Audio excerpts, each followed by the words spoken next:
Hi friends, मैं आकांक्षा Sharma GK with आकांक्षा में आपका स्वागत करती हूँ। एमपीपीएससी क्रैश कोर्स में आज हम 17वां भाग पढ़ने वाले हैं और 17वां भाग में हम कुंवर चैन सिंह को पढ़ेंगे। पिछली बार मैंने जब ये मध्य प्रदेश का जननायक वाला टॉपिक करवा रही थी तब मैंने राजा बख्तावर सिंह के बारे में पढ़ाया था। ये जितनी भी पी सीरीज़ रहेगी आपके एमपीपीएससी प्री के लिए है, बहुत इंपॉर्टेंट है। इसके पूरे वीडियोस देखिएगा। इसके लिए मैंने एक प्लेलिस्ट बना दी है पी सीरीज़ के नाम से, तो आप उसको ज्वाइन कर सकते हैं। इसके अलावा हमारे चैनल पे एक मेंस की सीरीज़ भी चल रही है, एक लूसेंट की सीरीज़ चल रही है और एक जीके बूस्टर भी चल रहा है। उन सभी सीरीज़ को ज्वाइन कीजिएगा। साथ में करंट के लिए मध्य प्रदेश का जो करंट है उसके लिए मैं मंथली लाने का सोच रही हूँ। जहाँ से भी हमारे एमपीपीएससी में करंट पूछा जाएगा तो वो मंथली मैं बना लेती हूँ, फिर आपके लिए प्रोवाइड कराती हूँ। इसके अलावा फ्रेंड्स, अगर आप हमारे प्रीलिम्स का कोर्स लेना चाहते हैं तो प्रीलिम्स का कोर्स ले सकते हैं। इस प्रकार की 12 बुकलेट आपको इसमें मिलेंगी। इसमें यूनिट 7, यूनिट 9, यूनिट 8 पूरी तरह से हैंड रिटन है।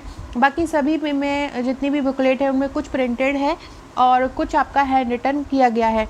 बहुत अच्छे तरीके से इनको तैयार किया गया है। इसके साथ आपको एक ग्रुप मिलेगा। ग्रुप में आपको जिस तरह से मैं वीडियो बनाती हूँ उनकी जो पीडीएफ है वो बिल्कुल निःशुल्क आपको ग्रुप में दी जाएगी। तो चलिए स्टार्ट करते हैं। अगर आप मेंस के नोट्स भी लेना चाहते हैं, हैंड रिटन मेंस का नोट जो है पूरी तरह से हैंड रिटन है। टोटल हैंड रिटन बनाए गए हैं, प्रश्नोत्तर श्रृंखला में है। 39 बुकलेट इसकी मिलेगी आपको मेंस की। साथ में अगर आप सॉल्व पेपर लेना चाहते हैं तो 47 बुकलेट मिलेंगी और साथ में 25 व्हाट्सएप के पेड ग्रुप मिलेंगे, तो आप उसको ज्वाइन भी कर सकते हैं। उसको भी आप मुझे व्हाट्सएप करके ले सकते हैं। तो पढ़ते हैं कुंवर चैन सिंह की जितनी भी गतिविधियाँ थी उनको हम डिटेल में पढ़ने से पहले कुंवर चैन सिंह के क्वेश्चन किस प्रकार से बन सकते हैं हम उनके आंसर कर लेते हैं। सबसे पहले क्या हुआ था कि देखिए, ये जो कुंवर चैन सिंह थे इन्होंने 1857 की लड़ाई में योगदान नहीं दिया, लेकिन 1857 से कुछ वर्ष पहले 1824 ईस्वी में इन्होंने अंग्रेज़ों के आगे बढ़ने के सामने बहुत ज़्यादा समस्या पैदा कर दी थी। तो चूँकि ये 1857 से पहले इन्होंने समस्या पैदा कर दी थी, इसलिए इनको कुंवर चैन सिंह को पहला क्रांतिवीर कहा जाता है मध्य भारत का या मध्य प्रदेश का। क्योंकि जब 1857 की क्रांति नहीं हुई थी उसके पहले ही इन्होंने क्रांति का बिगुल बजा दिया था, तो इसलिए मध्य भारत का प्रथम क्रांतिवीर किसको कहा जाता है? कुंवर चैन सिंह को। ये भी बोलते हैं मध्य प्रदेश के पहले शहीद कौन थे, मध्य भारत के पहले शहीद कौन थे, तो ये कुंवर चैन सिंह ही थे। अब ये जो कुंवर चैन सिंह थे ये नॉर्मल व्यक्ति नहीं थे, ये एक राजकुमार थे। आपसे पूछें कि कुंवर सिंह कहाँ के राजकुमार थे, तो कुंवर सिंह नरसिंहगढ़ स्टेट के राजकुमार थे। कुंवर चैन सिंह जो थे वो कहाँ के राजकुमार थे? कुंवर चैन सिंह नरसिंहगढ़ स्टेट के राजकुमार थे। अब इन कब वीरगति को प्राप्त हुई, डेट भी आपको याद रखनी है। 24 जून 1824 को अंग्रेज़ों के विरुद्ध लड़ते हुए वीरगति को प्राप्त हुए, इसलिए इनको प्रथम शहीद बोला जाता है क्योंकि ये 1824 में ही शहीद हो गए थे। तो किस डेट को हुए थे ये डेट भी आपको याद रखना है। 24 जून 1824 को अंग्रेज़ों के विरुद्ध लड़ते हुए ये वीरगति को प्राप्त हुए थे।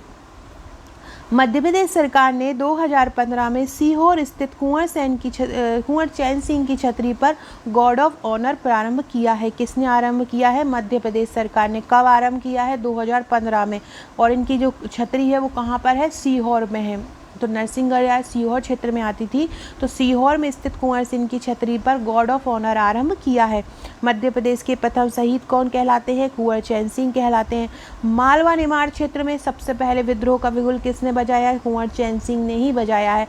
इस प्रकार के क्वेश्चन प्रीलिम्स में आपसे पूछे जाएंगे। कहा जाता है कि अपने मुट्ठी भर के सहयोगियों के साथ उन्होंने अंग्रेज़ों से मुकाबला किया, इससे उनकी मौत हो गई, लेकिन उनका मृत शरीर भी अंग्रेज़ों को नहीं मिल सका। उनका एक कुत्ता था, उनका धड़ लेकर नरसिंहगढ़ भाग गया था। चैन सिंह का कुत्ता था और वो उनका धड़ लेकर नरसिंहगढ़ भाग गया था। अंग्रेज़ों को उनके जो बॉडी है उसको ढूंढते रह गए थे, लेकिन अंग्रेज़ों को उनकी बॉडी नहीं मिली थी।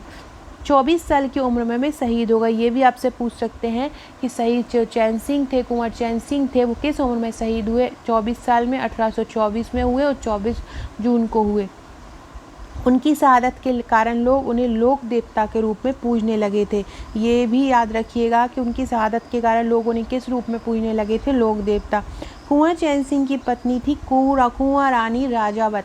कुंवर चैन सिंह की पत्नी कौन थी? कुंवर रानी राजावत थी। उन्होंने उनकी याद में परशुराम सागर के पास एक मंदिर बनाया था जिसको हम कुंवर रानी मंदिर के नाम से भी जानते हैं। कुंवर रानी कुंवर रानी मंदिर के नाम से भी जानते हैं, जिनको कुंवर चैन सिंह की पत्नी ने बनवाया था। तो फ्रेंड्स ये तो हमने पढ़ा कि किस प्रकार से हम वन लाइन फैक्ट पढ़ सकते हैं। आपको डिटेल में आपको बताती हूँ। 1818 में ईस्ट इंडिया कंपनी ने भोपाल के तत्कालीन नवाब से समझौता करके सीहोर में 1000 सैनिकों की छावनी स्थापित करी। जो अब राजा तो अंग्रेज़ों के साथ हो ही गए थे, जितना हमने पढ़ा है कि मोस्टली राजा जो थे वो अंग्रेज़ों के साथ हो गए थे, क्योंकि वो अपना जो राजपाट है वो नहीं जाने देना चाहते थे, भले ही वो अंग्रेज़ों के हाथ की कठपुतली बन जाएँ।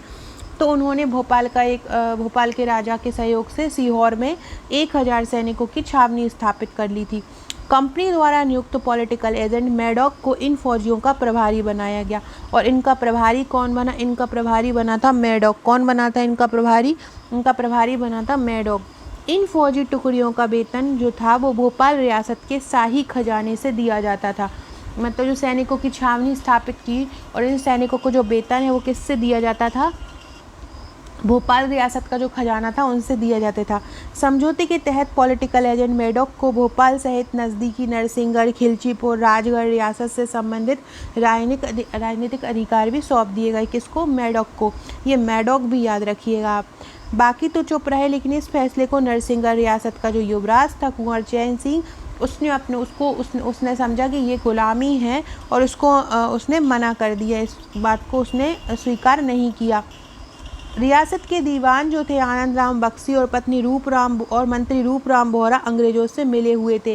कुंवर सिंह की रियासत के ही जो दीवान थे आनंद राम बख्शी था और रूपराम बोहरा, ये अंग्रेजों से मिले हुए थे। जब ये कुंवर सिंह को पता चला तो कुंवर सिंह ने इन दोनों को मार दिया। और इसके बाद मंत्री जो रूपराम था, जो कि विरोधी था जो रियासत का कुंवर सिंह की, तो जब उसको रूपराम बोहरा को मार दिया गया तो उसका भाई था, उसने उसकी शिकायत कलकत्ता स्थित गवर्नर जनरल से की, जिसके निर्देश पर पॉलिटिकल एजेंट मैडॉक ने कुंवर चैन सिंह को भोपाल के नज़दीक बैरसिया में एक बैठक के लिए बुलाया। बैठक में मैडॉक ने कुंवर चैन सिंह की हत्या के अभियोग से बचाने के लिए 2 शर्तें रखीं। अब हत्या कर दी थी, हत्या से बचाने के लिए अंग्रेज़ों ने कुंवर सिंह से कहा कि हम तुमको 2 शर्तें रख रहे हैं, तुमको ये जो हत्या है उसके इल्ज़ाम से बरी कर देंगे। पहली शर्त क्या थी कि नरसिंहगढ़ बचाने के लिए पहली शर्त थी कि नरसिंहगढ़ की रियासत नरसिंहगढ़ रियासत को में अंग्रेज़ों की अधीनता वो स्वीकार करे। दूसरी शर्त थी कि क्षेत्र में पैदा होने वाली अफीम की पूरी फसल सिर्फ अंग्रेज़ों को ही बेची जाए। कुंवर चैन सिंह ने दोनों ही शर्तों को ठुकरा दिया। मैडॉक ने उन्हें 24 जून 1824 को सीहोर पहुंचने का आदेश दिया। अंग्रेजों की वतनीयता का अंदेशा होने के बाद भी कुंवर चैन सिंह नरसिंहगढ़ ने अपने विश्वस्त साथी सारंगपुर निवासी हिम्मत खां और बहादुर खां सहित 43 सैनिकों के साथ सीहोर पहुंचे। तो वो क्या कहे, अपने जो 2 साथियों के साथ और 43 सैनिकों के साथ सीहोर पहुंचे, जहां पॉलिटिकल मैडॉक और अंग्रेज सैनिकों से उनकी जमकर मुठभेड़ हुई। कुंवर चैन सिंह और उनके मुट्ठी भर विश्वस्त साथियों ने जो शस्त्रों से सुसज्जित अंग्रेजों की फ़ौज से डटकर मुकाबला किया और घंटों तक लड़ाई लड़ी गई।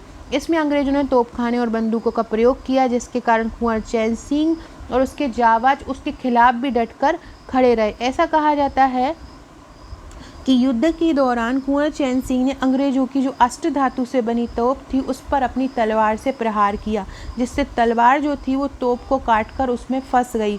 मौके का फ़ायदा उठाकर अंग्रेज तोपची ने उनकी गर्दन पर तलवार का प्रहार कर दिया, जिससे कुंवर चैन सिंह की गर्दन रणभूमि में ही गिर गई और उनका स्वामी वक्त घोड़ा शेष धड़ को लेकर नरसिंहगढ़ आ गया। कुंवर चैन सिंह की धर्मपत्नी कुंवर रानी राजावत ने उनकी याद में परशुराम के सागर के पास एक मंदिर बनवाया था, जो मैंने अभी बताया है, कुंवर रानी मंदिर के नाम से जाना जाता है। सो फ्रेंड्स, ये था कुंवर चैन सिंह के बारे के संबंध में पूरा जितना भी एग्ज़ाम में पूछा जा सकता है। वन लाइनर फैक्ट भी मैंने करवा दी, जो एक पूरी स्टोरी थी जहाँ से बीच में से क्वेश्चन लिए जाते हैं, तो वो भी मैंने आपको करवा दी। 1 से 2 बार सुनिएगा, कुंवर चैन सिंह के बारे में पूरी स्टोरी आपको याद हो जाएगी। और वीडियो अच्छा लगे तो लाइक शेयर ज़रूर कीजिएगा, चैनल को सब्सक्राइब कीजिएगा, P सीरीज़ M सीरीज़ को ज़रूर ज्वाइन कीजिएगा अगर आपने अब तक नहीं की हो तो। Okay friends, thank you.